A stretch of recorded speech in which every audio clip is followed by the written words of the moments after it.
Livote, ju shohim këto ditë në Shkodër. Duket me pushime? Po, ka disa ditë që ndohem në Shkodër, kemi mbyllur sezonin atje, tani jam këtu me pushime dhe do qëndroj disa ditë. Si ka qenë sezoni i fundit për Real Livotën e Emiratet e Bashkuar Arabë? Ishte një sezon i mirë, pak stresues për shkak luftës, por përgjithësi i mirë. Në aspektin individual, i kënaqur me aktivizimin dhe lojën e zhvilluar me ekipin tuaj?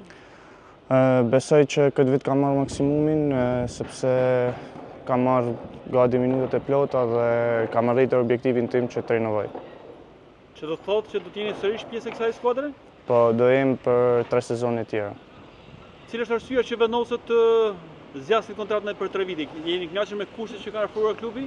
Po, kushtet, por edhe objektivi i klubit dhe më kanë besuar dhe pse jo të mos vazhdoja më shumë. Kushtet ishin të mira dhe dua të qëndroj sa më shumë atje. Çfarë do kërkoj Real Livota në vazhdim karrierës? Të rrisë performancën dhe të transferohet ndoshta në sezonin e ardhshëm diku tjetër?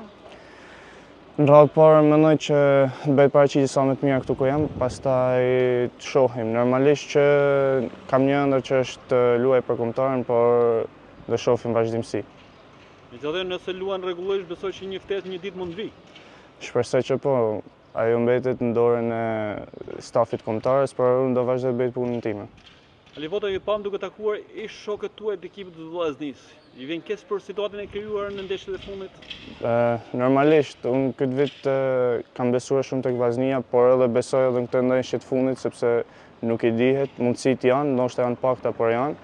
Besoj që djem kanë zhvilluar një sezon të mirë, por disa ndeshje nuk kanë qenë aq mira, por ky është futbolli, por unë besoj tek çuna sepse kanë bërë një vit të lodhshëm, plot sakrifica. Shpresoj që këtë ndeshje ta mbyllin mirë. Faleminderit Livota. Faleminderit.